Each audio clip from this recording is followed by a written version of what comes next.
Good morning. Well, it's about that time. The Rutledge Perspective Radio Show coming your way this morning at 10 a.m. Central from the historic KCOH TV radio station, The Boost, at the corner of Alameda and Wichita in Houston, Texas. Come join me because we're going to chat about leadership and showing up and getting aligned and getting clear and taking action and voting and voting and voting and all of that stuff. So join me for some great conversation and a few laughs. And when we're done, be sure and head over to your favorite podcast platform or to my website, laurelrutledge.com, and subscribe to my weekly podcast, The Rutledge Podcast. Episodes drop every Wednesday, and they are short and sweet, commute worthy. And I promise you, you'll get something out of every one that will help you shift your perspective. Because when you shift your perspective, you shift your circumstances. See you soon.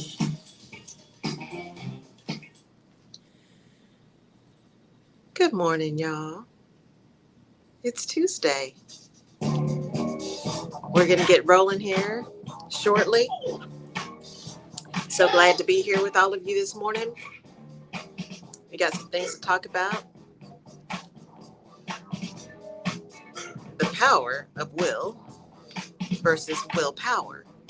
Is there a difference? I think so. I do think so.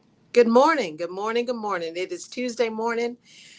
I am Laurel Rutledge, your host of the Rutledge Perspective Radio Show, live here in Houston, Texas on KCOH TV Radio, The Boost, in the historic station at the corner of Wichita and Alameda. I am so excited to be here with our looking glass window here. So glad to be here with all of you. As always, I do not take it for granted. So thank y'all for being here. If you are tuning in through StreamYard, please let me know you're here. That way I can have your name show up and I can see your comments and stuff. Let StreamYard have your information. So it'll show your comments and show your name. For those of you on the KCOH app, Alexa, tune in, Jerry P. Beasley's page. Thank y'all for being here. I really appreciate it. Today we're going to talk about, is it will or is it willpower? And what's the difference between those two things? And I'll tell you what I think, and then y'all let me know what you think, because I do believe there's a difference, because y'all know how words matter to me. But let's start with voting. Voting. Make sure you get registered. So on the 19th, Maryland has a statewide primary. And then Mississippi, they have a special election on the 19th.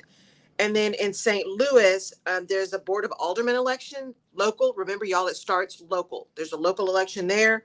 And then in Wisconsin, in one of the cities in Wisconsin, they're having a recall election. So it starts local. If you're 18, make sure you're registered. Make sure everybody around you is registered. If you hear people talking about, well, I don't know, it doesn't count, say, do you see what's happening right now? Your voice matters. Go get registered and vote. And then educate yourself on the issues. Who's running? What's going on in my city? What's going on in my county? What are the issues that impact me and impact those around me? How do I feel about those? Where can I get more information? Go to those council meetings. Those council meetings are open. They are elected by the people. Those council meetings are open. Unless there's an executive committee happening, those council meetings are open. Go to your council meeting. Go to your other county commissioner meetings. Go and see what's going on. See what people are saying for yourself. Go see it for yourself and see what's happening. And then get educated on the issues and go vote. Make sure you get registered. So here's some places for you to go. Ballotpedia.org is a great place to go for an election calendar. It tells you everything that's going on. Ballotpedia.org is a place you can go get your election calendar. They have statewide, local, congressional only. You can sort it however you want to sort it. But they have all the elections there in the U.S. Ballotpedia.org. There's another one, and I forgot to write that one down. I will bring that next week for the international elections that are coming up, because there are a few coming up here in July, and I did not write those down. There's so much stuff going on in the U.S. I apologize to my international listeners, because this has been such a you know what kind of show here in the U.S. that I've just been covered over by this drama. But I will get back to it and make sure I have your information for the global elections as well. So also, if you can go to vote.gov in the U.S., vote.gov, G-O-V, and you can get all the information about registration, what the rules are, how soon you have to be registered, what it takes to register, what registration looks like, all the stuff, all the things. Vote.gov, G-O-V. Also, if you are going to an election in your state anytime soon or for the foreseeable future until we get some of this madness taken care of, you want to make sure you know your rights and you want to make sure that you are protected at the ballot box. And so here's some places. If you get there and you have some challenges, one, go to When We All Vote. When We All Vote, I think it's .org. Go to whenweallvote.org, and they have a actual printout you can have that has your election rights that you can take with you anytime you go to vote. So you can go get that and take that with you. If you have any issues, here are the election protection hotline numbers. English, 866-687-8683. Spanish, 888-839-8682. Arabic, 844-925-5287. And Asia Pacific Islanders, all of those languages, including Tagalog, 888-274-8683.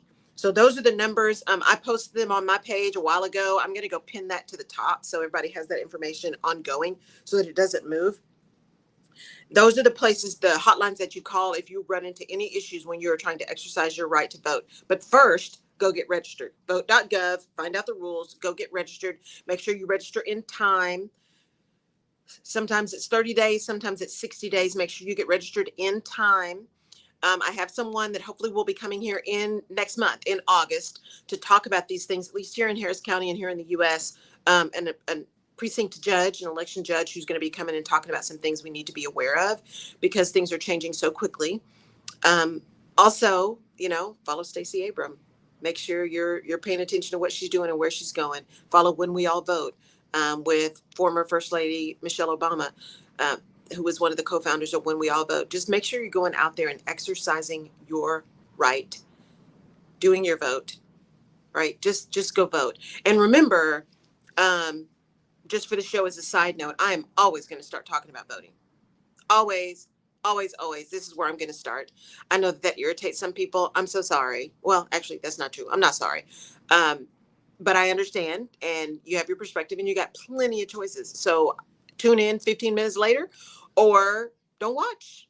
But I'm going to talk about it all the time. It's way too important, and too many people lost their lives and worked too hard for us to have this opportunity to vote, for me to not talk about it when I have this platform. So for those of you who still hang with me, please keep hanging in. I appreciate it. All right. Fireside. I've got an announcement at Fireside. This week on Fireside, Jenny and I, my producer, and she is the co-founder of Empowerment Village with me, which is a village. It's a page on Facebook that's all about uplifting and supporting women supporting women, hashtag women supporting women. And we are going to do a show on Fireside this Thursday. And instead of 7 p.m., we're going to do it at noon Central. And we're going to talk about being your own advocate, being your own healthcare advocate, right? How do you know? And how do you make sure that someone is with you, or that you're taking care of yourself and you're advocating for yourself, but also that you have an advocate with you if something happens, especially in this time of COVID. And I'll tell you guys a story about what happened to me, and then Jenny has some things too. But we're going to talk about that. And I've got a couple of people I'm still trying to get in touch with to see if they can come to the show as well, some healthcare professionals. So tune in for that. That's going to be Thursday at noon Central on Fireside, firesidechat.com/Laurel Rutledge to get access. And I encourage you to come to Fireside. It's actually a pretty cool platform, and they got lots of really great shows out there. Normally the Fireside, it's called, my show is Alignment Vision Action there. It's all about perspective still, but it's Alignment Vision Action there on Fireside. And it's normally on Thursdays. It will continue to be on Thursdays through August. And then I will be shifting it to Wednesday evenings, Wednesdays at 7. Wednesday evenings at 7. And we got some great guests coming up.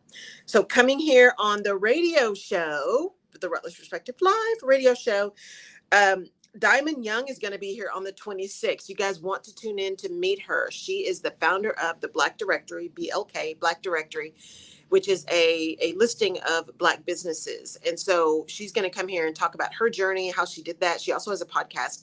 So she's going to be here, guest in studio on the 26th. And then on Fireside on the 21st, Corey Gums, who is one of the founders of the Black Podcasters Association on Mighty Networks, he is going to be my guest on Fireside on the 21st. And I have a bunch of people coming up. I'm really excited about all those folks. Also coming here on the radio show in August is going to be Cheryl Cruzeau. She is the first African American woman who has been appointed to the Port Authority, the first African American commissioner. And so she is going to be here in studio hanging out with me and Jerry, talking about all of that in August. So I'll be posting for that. Stay tuned. I'm really excited about that. Kyra Rennell, y'all remember Kyra? She's going to be here. We are trying to get a date that will work for both of us. So she's going to be in here.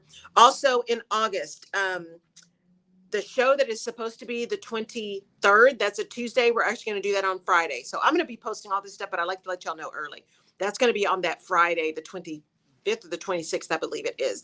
I'm going to be doing some stuff with my mama, so I won't be here on that Tuesday. So that's what's going on coming up. Also, note that I'm going to be posting some I've got to get my commercial ready for Jerry, so you'll hear that. But I also got some QR codes that make it really easy for you to connect with me. And the easiest way to connect with me is laurelrutledge.com. That's the easiest way to just find me on my website, and everything is there. But I put some of the QR codes out there too. But there are QR codes that I've gotten now developed that lead you to book a call with me, that give you my speaker sheet, that give you my podcast sheet. And if you know someone who would be a great guest, who's local to Houston, who would be a great guest on the Rutledge Perspective, send them to my website under the radio show. And there's a place that says, I want to be a guest. And let's have a conversation and see if it makes some sense. And the same thing with the podcast. I only interview women on my pre-recorded podcast. And if you know a fabulous woman who needs to be interviewed on my podcast, you can go to the podcast page on my website. And again, it says I want to be a guest on the podcast, and you can connect with me there. Again, I also have the QR code, so it's easy. So you can just scan the QR code and it can get you the same thing. And then I'm also looking for fabulous shows and podcasts and things to be on, because I love doing this and spreading the message around perspective, around alignment, vision, and action. So if there's some place you think I need to be, let me know. Send me a DM in my social. Send me a note, make a virtual introduction. Would love to do that. Just had a great recording with Jen Marples. She was the guest on my show a week ago, I think it was, and just got a chance to do an interview with her on her show. And she's really focused on women who are 50 plus, right? Midlife women, 45-ish plus midlife women, and how fabulous that time is in our lives and the things that we can do, that it's, you're not too old.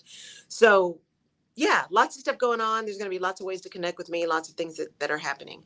And so with that, let's dive in. So I want to talk about with you that word will and that word willpower. And of course, this came about as I was doing my walk and my meditation and thinking about all of the things that I want to do and how I want to serve, and the best way to do that, and listening for divine downloads, etc. And then I started listening to some podcasts, of course, because that's what I do on Sundays. And I have my favorite. So I was listening to one of them. I was listening to Hidden Brain. And I'd been listening to a different episode and I got distracted. And so the next one came up as opposed to switching to a different podcast that I wanted to listen to. And this one happened to be about, it was an author that was being interviewed, and she's written a history book that talks about Thomas Jefferson. And I'm giving you this for a reason. Talks about Thomas Jefferson and the writing of the Constitution and all of these things, right? The Declaration of Independence and who he was, and Sally Hemings and his multiple plantations and these hundreds of people that he owned. And yet how he as an individual, as progressive as he was extremely bothered by the institution of racism or the institution of slavery, and was really good friends with Lafayette. Go see Hamilton if you haven't seen that, with Lafayette, the Marquis de Lafayette. And Lafayette and the French people at the time were very, very against slavery as well. And so they'd have these conversations. And of course, Jefferson, knowing where this institution played a part in his own success, financial success, business success, still had real misgivings about it and knew it was wrong. He just knew it was wrong. And we can see that in his writings, right? We have the luxury of having a lot of his writings. Well, as they were talking about this story, and talking about Jefferson and why didn't he fight to go ahead and get that in the Constitution, to abolish it in the Constitution as opposed to waiting, and blah, blah, blah, blah, blah, blah, blah. The host of the show, Shankar Vedantam, said, at some point, it's just, he just didn't have the will to take on that fight. And then he moved on and said some other things. And I thought, wait, what? Will. He didn't have the will to take on the fight. And that really struck me because there's a lot of things going on, in the business, and there are a lot of things going on in the country. There's just a lot happening. There always is, but it just seems like we're in this crazy turmoil right now. And one of the things that for me I'm really focused on is getting back from a health perspective, getting back to all of my workouts and eating clean and all of those kind of things I need to do to make sure I'm getting back to where I want to be. Put on a belt the other day and I'm like, oh no, ma'am, we are not going back there. And it got me to thinking about this whole conversation we often have with ourselves about will and willpower. You just don't have enough willpower. You got to have willpower. And then we say things like last will and testament, what are you willing to do? And that's what I ask people, not only who are you, where, the 4 questions, right? Who are you? Where are you? What do you want? And what it's going to take to get there? But that last question is not only what it's going to take, but what are you willing to do to get there? And so that word will, we hear people saying they no longer had the will to live, right? So my question to myself and to you guys, and I ask it again in the podcast that drops tomorrow, is it about willpower, or is it just about will or willingness? Willingness, not necessarily willpower. Because willpower is a thing. It sounds like willpower is a noun, right? You either have it or you don't. Willpower. But having a willingness is more of an action, right? It's like I had the willingness to go. I didn't have willpower, but there's an attitude of willingness to show up, willingness to work hard, willingness to make some things happen. And by using the word willingness versus willpower, there's an opportunity to change it from an obligation to an opportunity. Because if you think about when and how we use willpower, we usually use willpower about something negative. We're trying to stop doing something that doesn't feel good, or that we don't want to do, or we're trying to do something to stop something negative, right? The thing that always comes to mind is about eating and exercise, right? Willpower. You just have to exercise some willpower. And we always use that in terms of stopping a behavior that is negative. Using willpower is always in that context of stopping something that is negative, stopping ourselves from doing something that is detrimental or harmful or not what we want to do, or prevents us from getting the thing that we want. Willpower, having willpower, can also be used as a weapon. You just don't have enough willpower. And yet, if we think about what is it that we really want, what are we really trying to achieve? Where are we really trying to go? And how willing are we to do what's necessary to get there? What's necessary to make it happen? Right? How willing are we to do what's necessary? And that may or may not take willpower, but it absolutely requires us being willing, and being willing to learn, being willing to admit we don't know, being willing to be vulnerable, being willing to be honest with ourselves and with others. Willingness just has a whole different connotation, at least for me, has a whole different connotation than that idea of having willpower, right? Powering through. It gets to that conversation we had many, many months ago about putting grace in your hustle. That grind word, that hustle word, they again turned into, we are masterful at taking words and turning them against other people and ourselves. Hustle and grind, again, become monikers of comparison. If you don't have what you want, if you aren't where you wanted to be, you just aren't hustling enough. You just didn't grind enough. You weren't working hard enough. You didn't have enough willpower to just make it happen, right? They become like bats that we beat people over the head with, or that we beat ourselves up with. But if we are willing, right, if we are active in our decision making and in our actions, if we are active, if we move into empowered action to do things, then that willingness is simply a state of being. I am willing to be a lifelong learner. I am willing to be the person who is not the smartest person in the room. I am willing to even call it out that I have no idea. As I was reading this weekend and getting some things together, I read this article and they were talking about, actually, it may have been a post on LinkedIn, and it was a recruiter or a manager and was saying they had an interview with a young engineer and they were asking all the questions, right? And they said they got to a question that was a pretty difficult question, a pretty technical question. And the interviewee, the potential applicant, right, didn't know how to do the thing. And so most of the time people say they either say, something crazy, or they go on this long diatribe that has nothing to do with the answer, right? Very rarely do people say, I don't know. Well, this young engineer, according to this article, said, I don't know the answer to that. But I'm early in my career, and there are going to be many things that I don't know an answer to. And I'm sure they're going to be in my whole career. So when I don't know the answer to something, here's what I do to find it out. And then went on this process of telling them how they figured things out. And they hired the person. And I read that and I thought, see, that was a willingness that this person demonstrated. One, to be absolutely honest in an interview process, right? They could have easily, I'm assuming if they were interviewing, they wanted the job. And they could have easily been so worried about not getting an offer that they just made something up. But they were willing to show up in that interview completely as they were, what they knew and what they didn't know. And they were willing to demonstrate in that moment how a lack of knowledge did not mean that they were not a viable candidate. That lack of knowledge, in fact, pointed to the fact that they had an ability, a willingness to put in the work to learn and figure it out. They didn't have a level of arrogance or entitlement or privilege that said, I'm just going to delegate it to somebody else, or why would you ask me that question?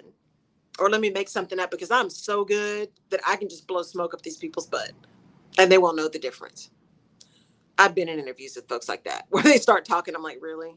I'm going to let you keep digging this hole because, see, this is a no for me, right? But this person had the willingness to know who they were and to reveal that. Willingness is active. It is a choice, right? Willingness is something that we exhibit, right? That we execute. In some ways, willpower is too, but willpower tends to be something, a characteristic we have or we don't have, right? It seems much more on and off, black or white. You just don't have willpower.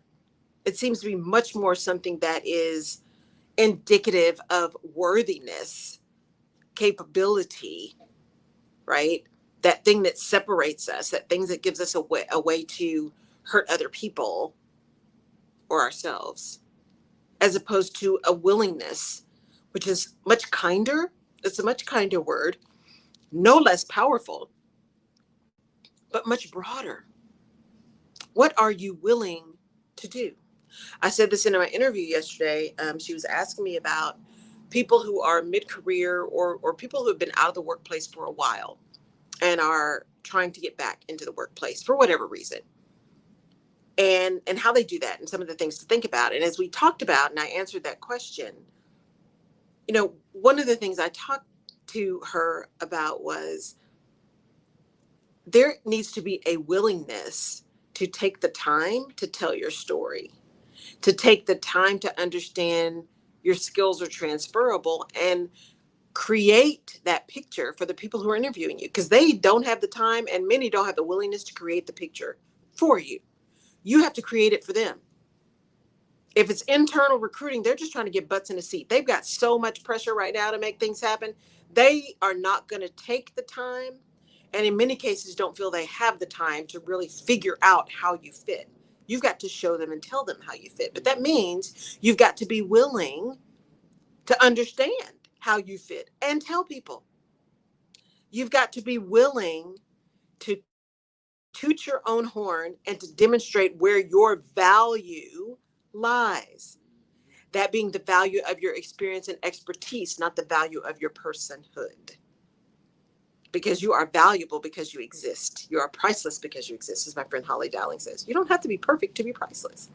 You are priceless because you exist. But that willingness, one, to see the truth of you and all your fabulousness, and the truth of you and where you have gaps and maybe need some support or some additional training, and willingness to act accordingly. There's power in that. The power is in the willingness, not in the willpower. Because you have to even be willing to exercise your willpower. I have to be willing to let sugar go to have enough willpower to not eat sugar. Right? They go hand in hand. If I'm not willing to let it go, no amount of willpower in the world is going to make me let go of sugar. I have to be willing to acknowledge that it's a problem that can be resolved, but I have to be willing to do something about it.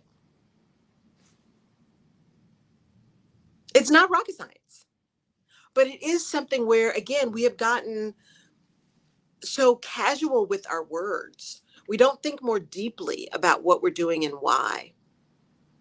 And that's one of the reasons I love the podcast that I listen to, is that idea of forcing deeper conversation and critical thinking, of forcing myself to re-examine what I thought was true.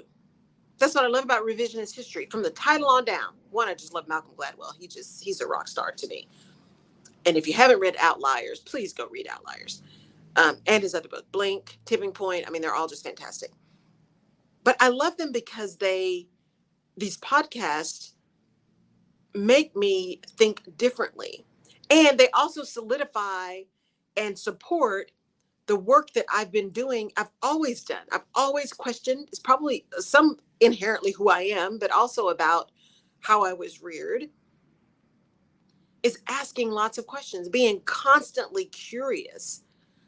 And that's what makes me such a great coach. I'm curious. I'm truly curious about what it is you're trying to do and where your thinking is and where the disconnects are for you.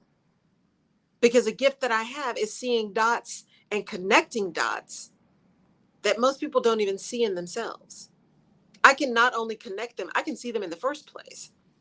But it's because I'm absolutely, deeply curious. And I'm willing to ask enough questions to learn.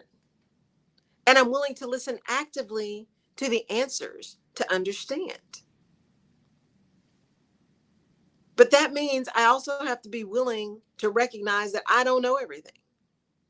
And I can't be everywhere, and I haven't done everything. And I have, I am not for everyone. And that's okay, because there's plenty. As the saying goes, it's not pie. Just because someone else gets something doesn't mean you don't. There's plenty for everyone. And so if we are willing to understand some of these things and willing to do the work, then our ability to achieve those things which we have set out for ourselves to achieve, the probability of making that happen is much higher. It's much, much higher. So it's not about the willpower. It's about the willingness to do what is necessary to make happen what you say you want to have happen. It was a real revelation to me to hear that. There was also one that I listened to on Harvard Businesswomen.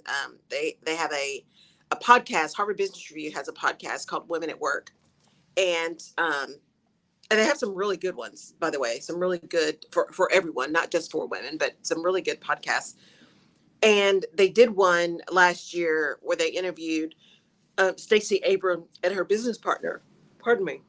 And the idea was not about what she was doing politically, but it was about this business and how they had started and some things they talked about. And one of the things they talked about was this willingness to be completely transparent, right? Here's what's going on. I have this thing with my family, and so that's going to take precedent right now. Or understanding that my perspective on this thing is different than yours, and being totally transparent about those things. It's what made and has made their business so successful. that willingness to retain their diversity of thought, to not move into this groupthink thing, to not be so worried about consensus, that they actually were willing to honor each other's genius, each other's zone of genius, right? Her legal background, her partner's finance background. They were able to leverage those two things in order to build these really successful businesses because they were willing to acknowledge that, you know what, I need somebody else reading these contracts because I have no idea what all this legalese means. Or, you know what, I don't know how to run this finance stuff. I hear all these words when we're in these meetings and we're trying to get backing. I have no idea what that means because we get on a call. And because they were so transparent and they were willing to be transparent with each other, they were also willing to be the teacher, right? They were willing to be the mentor. They were willing to share knowledge and expertise for their business partner in order to make the business successful. Willingness. Willingness is an action. Empowered action includes willingness. Willingness to learn, willingness to grow, willingness to think through other things, willingness to say, I don't know, but I'll find out. Willingness to not be perfect. I know I can touch some people with that because we got some perfectionists out there. Hello, I'm Laurel. I can be a perfectionist, right? A willingness to let perfectionism go. A willingness to just be active, right? You got to move. You can't just sit stagnant. But there's a willingness to also appreciate the pauses and to understand that sometimes there is power in that pause. If you're using that pause effectively, which sometimes the effective use of that pause is just sitting still and resting and rejuvenating and getting yourself back to some level of calm, right? Recharging your batteries. But if you're willing to use the time that you have to really examine what you're doing, then the actions that you take will be certainly ordered. Certainly ordered. And you will have the ability and the willingness to shift where necessary. You'll be able to see and hear additional information that may cause you to turn. There's so much power in that if we are willing to allow it to happen. And that's got nothing to do with willpower. Now, I don't know why they call things last will and testament. Any of my lawyers on there, let me know. Why do they call it a last will and testament? Why do they call them wills? Right? That's the whole thing about words. Willpower, willingness, a will, that's definitely a noun. Right? Maybe it's because it's what you want people to have. It's following your will. My will is for you to have all these things, right? My will is for you to be taken care of. I just think it's a really interesting question. Sorry.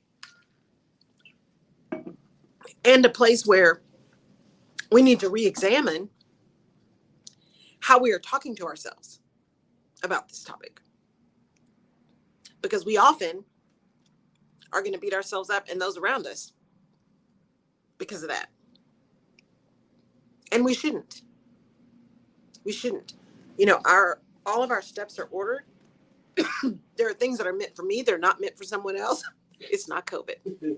Because in fact, I tested the other day because I'm like, oh, I'm starting to feel kind of funny. It is not COVID. It is whatever is in the air that is just killing me. I'm telling you, it is. I promise. I promise. I promise. It is really important that we give ourselves some space, y'all, to not use one more opportunity to beat ourselves up for not doing something or not accomplishing something. And to use not find we got enough weapons formed against us. Let's not create our own. Let's not create extra weapons to keep us held down. Can I give you an answer Yes. to the will? Cynthia J. Hickman said, I was told it is the person's choice of will to give, provide, and to throw away. I love that. Yeah, it's got to be that my will, making sure that my will is followed.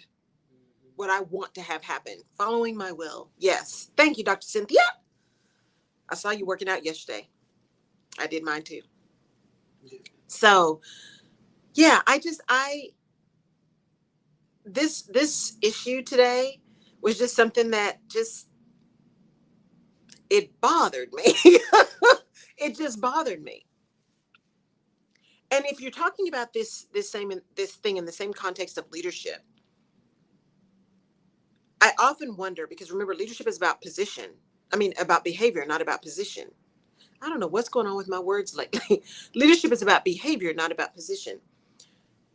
When I look back at my career, I'm like, how many leaders were actually willing to lead from the back? How many leaders that I ran into were actually willing to learn from the people they were leading? Very few. Very few. Most of the leaders that I ran into in corporate were so much more focused on ensuring they retained their leadership position that they weren't willing, number one, to be true leaders, but definitely weren't willing to admit any gaps in learning, any errors in judgment. It was a big ego thing for them to admit that they weren't perfect, that they didn't have all the answers. They weren't willing to be transparent and honest and upfront. They did not have the will to do that because there was too much pain, I guess, associated with it in most cases. Thinking about the organizations, there was a lot of pain. If you didn't have a certain level of ego and confidence, you could forget it. It's in many of the organizations that I worked in, you could just absolutely forget it. You had to have a level of confidence that was borderline arrogant egotism in order to just survive. And the problem with that is you begin to breathe and believe, breathe your own exhaust and believe your own hype, which prevents you from being open to additional information and learning, to other people who may have the information you need to fill a gap that you have. But if you're so focused on retaining your position that you don't do the work, you'll never get there. And that's not what great leaders do. Great leaders have a willingness to follow. Great leaders have a willingness to follow, because in followership, there is additional leadership. You can't know everything. Just like they say, when you're trying to go somewhere, you go learn at the feet of those folks who are 12 steps, 14 steps, 4 years ahead of you. Learn how to follow. Even if you're at the top of your game, the folks that are at the top of their game, they still have folks who coach them. They still have their village, right? They have their therapist. They have their help. The people at the top of their game have folks who help them, people that they turn to. Don't kid yourself into thinking you've reached a point that you don't need help and that you know everything. And be clear that people know you don't know everything. It's not a secret. People do know that. What they also know is whether or not you're willing to admit it. And that willingness has an impact on trust. And you must have a level of trust in order to be an effective leader. Trust is paramount in great leadership. People need to trust you know what you're doing. They need to trust when you don't know what you're doing, you're going to figure it out. They need to trust you have their back. They need to trust that you're going to be able to fix stuff when it needs to be fixed. They're going to trust you're going to be willing to go into battle, if not lead the charge. And you have to be willing to do all of those things when you're a leader. And that willingness has with it an ability to be vulnerable, an ability to admit to gaps, an ability to say, I don't know, but I'm going to find out. Or, you know what? I know you're new on the team, but you came from so-and-so and so-and-so, and I know this was something that they did really well. Why don't you lead this and then teach us? What do you see that we don't see? How about that for inclusion? That person you spent all the money on and all the time on trying to get into your team, and you just sideline them? That's just the height of egotism. How about instead, you go back and say, no, we spent a lot of time finding you, and these are the reasons why we thought you were the best candidate. We are going to take advantage of all of that. So how about you teach us what your perspective was? What was your learning? What did you see? And how did that work? And why did that work? And even if we can't do it that exact same way, how can we modify that so that it's something that we can potentially use. How about that? Novel idea. We're going to do some shout outs here in a minute. Novel idea, right? Taking advantage of the expertise you have around you, not feeling like you have to know and do and be everything all the time to everybody, because it's not possible. Willingness to be vulnerable, willingness to say, I don't know, willingness to find people who do. You know, Jerry and I have been talking a lot lately, and she's been posting about it. I've been talking about it. She's been talking about it. You know, as you continue to move, there are going to be people, I talked about it on the podcast too, there are going to be people who are in your life for a reason, a season, or a lifetime. Mm-hmm. And not everyone can go everywhere you're going. And there are going to be new people that show up. And for those of you who are a little bit like me, who are like, you know, I don't need a whole lot of friends. The friends I have, I love. And I've known, most of them I've known forever, right? Love them. And I don't need to spend a lot of energy making a whole lot of new friends. I also know that what I'm really desirous of doing is continue to serve. And I love to serve. And so it's not about making new friends, but it is about connecting with people. That's what service is about. It's about showing up and being in places where I can continue to learn so that I can continue to deliver more and more and better and better. But also being in places where there could be someone who is looking for me. And if I'm not there and I'm who they need, then I'm not able to serve because they can't find me. So being willing, one, to let go of the folks that are a reason or a season, hold on to those folks that are a lifetime, and being willing to open yourself up to new experiences, open yourself up to people and places and activities that you have never done before, things you've never seen. Don't do that typical old corporation, because this is what happens when companies get to be about, I would argue, if a company's been around 50 years or more, there's going to be a lot of this. Well, if we haven't seen it, it can be possible, especially if your tenure is also 20 plus years. If you're in an organization where tenure is 20 plus years, I want you to be mindful of that failure to get external energy, to go and seek external input, to see things from a different perspective. Because when you are that insulated, it is easy to start thinking that you know everything. And if you haven't seen it, it can't be possible. And that's just not true. What that means is you have been there for 30 years and you have not been willing to invest and continue to stay connected outside of your organization, right? You have let the world pass you by, to be dramatic, right? You have not taken the time or been willing to stay up to date on what's happening, things that are changing, things that are new, other possibilities, other people. You haven't spent the time to really build a network and see things outside of what you see on a regular basis. That is one, it's a shame. It's a shame. Good morning, Deanna. It's a shame. You know, Laura, you and I have been talking about too. We're going to be doing some moving around with our shows and doing things differently.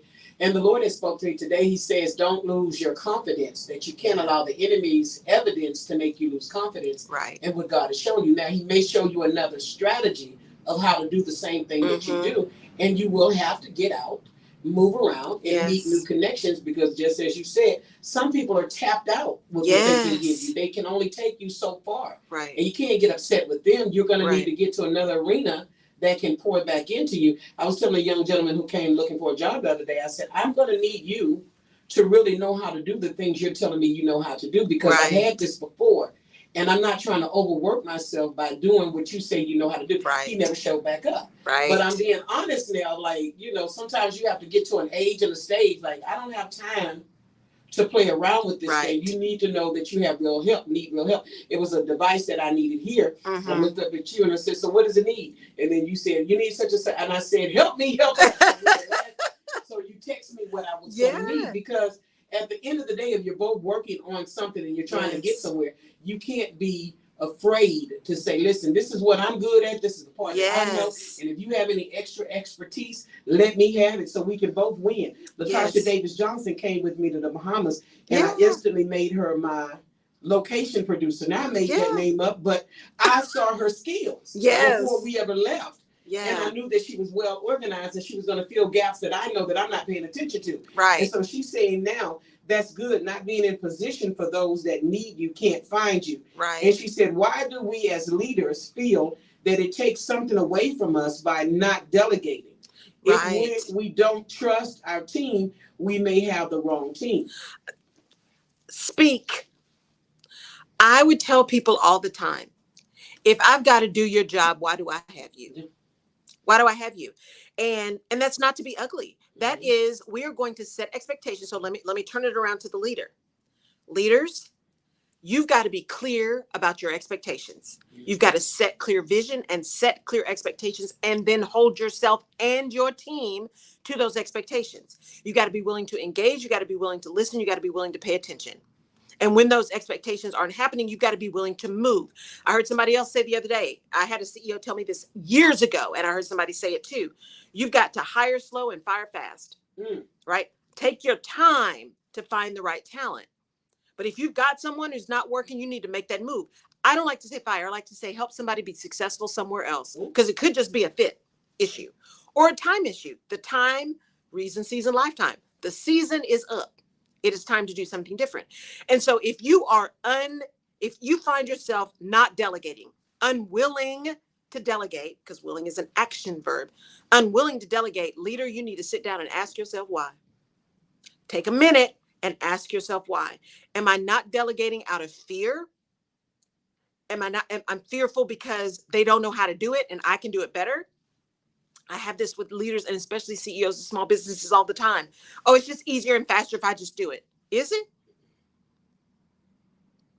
Because think that through. Every time someone comes to you and asks you something, hey, can you explain to me? Or, hey, I need some help with this. And you just say, oh, don't worry about it. I got it. Here's the message that you're sending. One, I don't have time to explain it to you. So you're not valuable enough for me to take my time to explain it to you. Two, I don't trust you to be able to do it, even if I could explain it to you. And three, since I'm going to do it all the time, I am now teaching you that you don't ever have to make that decision again. Every time I don't want to do something, all I have to say is help me understand or explain it to me. So if I am someone who doesn't want to do work, and that's what, every time I ask you a question, that's what you tell me, you have now showed me how to do less and less work. Because every time I don't want to do it, I'm going to come to you as a leader and say, can you explain this to me? I'm not sure I understand. And I know you're just going to take it and do it. If you don't have time to do it right the first time, what makes you think you're going to have time to do it over? Explain it the first time. Take the time early to get people prepared and then hold them accountable. Because you can't hold them accountable if they don't know. But once they know, you can hold them accountable. And then you can keep moving into where your space should be, making the decisions you should be making, doing the work you should be doing as a leader. We delegate. We have a tendency not to delegate out of fear. We have a tendency not to delegate out of an abundance of challenges with time and time management. It is a lie. Your head is telling you a lie when you say it is just faster and easier for me to do it. That's a lie. It's more comfortable for you to do it in the moment. It's more comfortable for you to do it because you don't have to think about it. You don't have to worry about it.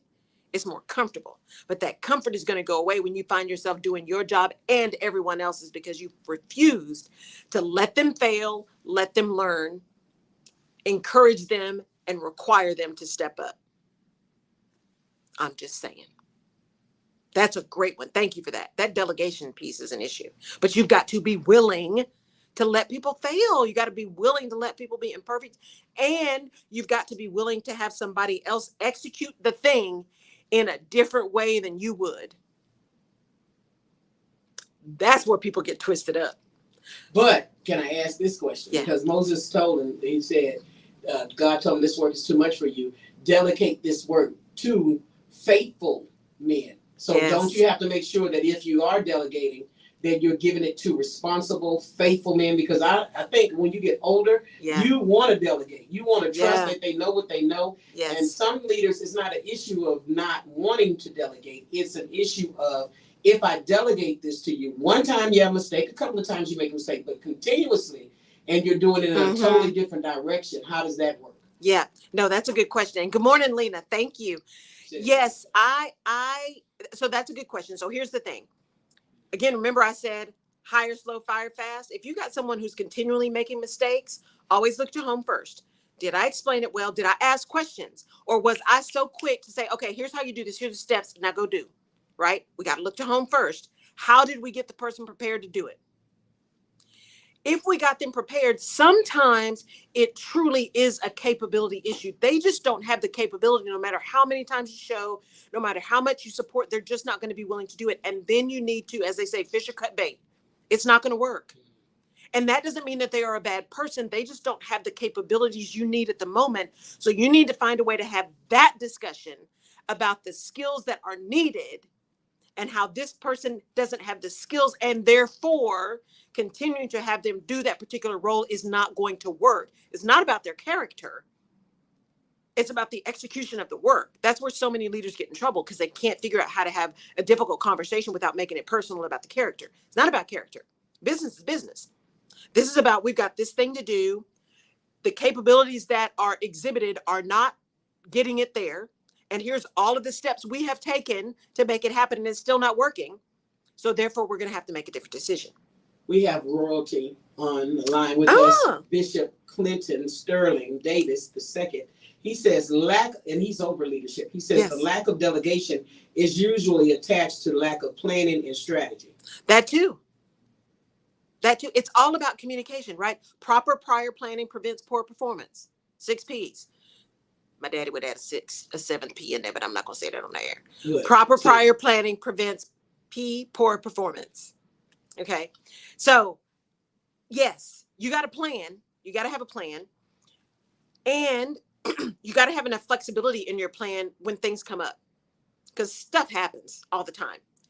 Or someone comes up and finds a different way to do something, or they find a glitch in something. You've got to make plans, and not have plans that are so set in cement that they can't flex. You got to have flex. And then once you have your plan and you start delegating, you start making projects. This is where projects fall down. Scope creep. Here's what we said we're going to do. Here's what we agreed to. Here's what we have in writing, especially if you're hiring contractors. Here's what we have in writing. And then all of a sudden I start asking for 1,400 more things, and then nothing gets done. That's on me, because I didn't manage the scope. Leaders, you have to manage scope, because if every time you talk to somebody, you add one more thing to their plate, which one is a priority? Because in the absence of information, people are going to make their own priorities. They're going to make their own decisions. And that may or may not align with what you had in mind. Make a plan. Be cognizant and willing to be honest with yourself about how you lead. I know me. I will have conversations about stuff, and 50% of that conversation has been with me, to me. And then the last 50, I tell to somebody else that I want to help. So I make a conscious effort to say, let's make sure we're both really clear. Ask me any questions. Let me make sure, because I know that about me, because I move fast. My brain moves fast. So I have to pause. I also know I don't need a lot of guidance on many things. And I'm very quick to say, you know what? I need some guidance here. I know me well enough to know that I don't have a problem asking, but I also don't need micromanaging. I'm really self-sufficient. But that's not everybody that's on your team. Some people on your team need to know that open door may mean I'm in your office every 15 minutes, and you're okay with that. I may need more support. I may not be comfortable asking, right? You need to know your people. You need to know your people and determine how that diversity of thought and work ethic and work process can actually enhance what you're trying to do. A willingness to see, assess, understand, and value differences for the good of the outcomes that are anticipated. It's not personal.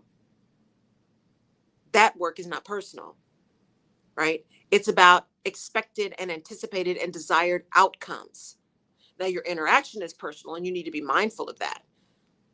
But when you are running a business or trying to get something done, it's about the outcomes you're trying to do. That's why I say when you have those conversations with someone, you have to be willing to have a conversation that is focused specifically on behaviors and the impact of those behaviors on outcomes. It's not about the person and their character. That's not the point of the conversation. And that's where many of them fall down, because it gets to be, you did this and you didn't do this. And why didn't you ask? And it's all accusatory and emotional. Stop. Here's what was agreed to. Here's the behaviors that happened. Here's the impact of those behaviors. And those impacts are unacceptable. So we're going to have to do something different. So let's talk about what that's going to look like. And then as you have those conversations, if you recognize that there is a won't versus a can't, then you need to make a definitive decision to move that won't out of your space. A can't, you get to decide, is it a can't because I need to make a little extra effort, or it's just a wrong fit? Maybe there's a different piece of the project that's much more suited, right? A can't, there's additional conversations that happen with can'ts. Won'ts, that's a whole different thing. That's a whole different thing. And significant won'ts will self-select out. That's what happened to me. When I left at the end, when I left my corporate career, I just knew I was not willing to do all that mess anymore. I was done. I just was not willing to continue to be in that constant conflict. I just was not. I was not willing to lose one more Sunday not sleeping. I was not willing to do that. Those were deal breakers for me, right? Most serious wants that are mature adults will self-select out of those situations. But you got a few folks who really are just trying to get over. And you've got to be able to see those and move quickly on those. All right. Let's ask this question. You said about it's not up to character, it's business. But what if they have bad character, were never on time with what they said they would produce, but they did excellent work? What is the deal breaker there? Because for me, I'll do without it until I can get who will do even less work that's not as excellent as theirs before I deal with somebody who's just not referable, who's not on time, who doesn't produce what they say they produce. But what's the behavior that's most important, right? Because you're hiring for behavior and outcomes. So if you got someone who has excellent work, this is what happens in corporations. They treat people so bad, nobody wants to work with them, but man, they're good. Man, they're smart. And they end up being there for 30 years, tearing stuff up, losing exceptional employees because they got a bad attitude. So what's more important to you? I'm gonna be honest. For me, your character has to line up with what you said for the type of work that I do, because I do ministry. So for the type of work, character matters to me, regardless of how great. I want you to produce, right? But your character matters to me. So I guess it's the type of business you're running. Exactly, and how you're setting expectations, right? If you're going to work with me, I need to know that you have a spotless reputation. I need to know if somebody Googles you, they're not gonna find some kind of madness, right? But that's because of the business that I'm running. So you need to understand, again, I think what the bishop said, it's strategy, right? Being really clear. Set your plan, understand what you're trying to do, be very clear about your expectations. It is not unkind to be clear. Be willing to be clear, because you don't have to be nasty to be clear. And you don't have to be ugly to be candid. Be clear about the expectations so that the other person on the other side of that conversation understands and can decide if they are willing to do what it takes to be that, if that's not their norm. It's all gets back to willingness. What are you willing to accept about yourself and to know about yourself?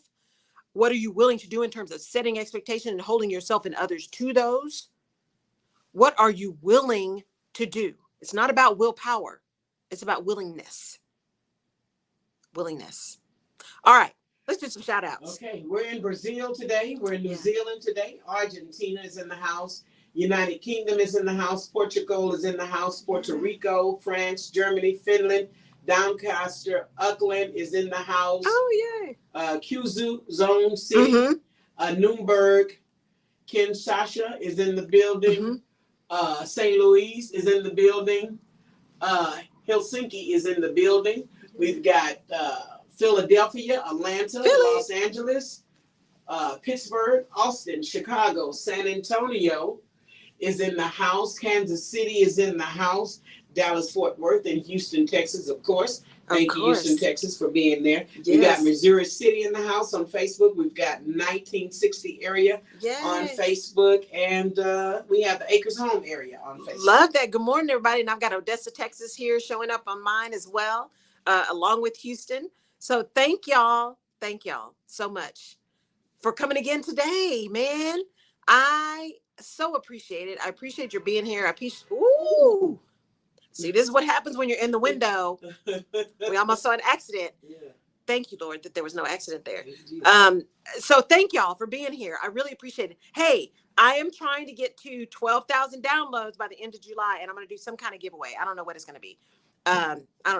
It may be a coaching session. I may get a swag box together. I don't know. But 12,000 by the end of the year. So please share, download. That's the podcast. Download, share, all of that of the Rutledge Perspective podcast. You can find it on my website, and you can find it on every platform. So you can do that.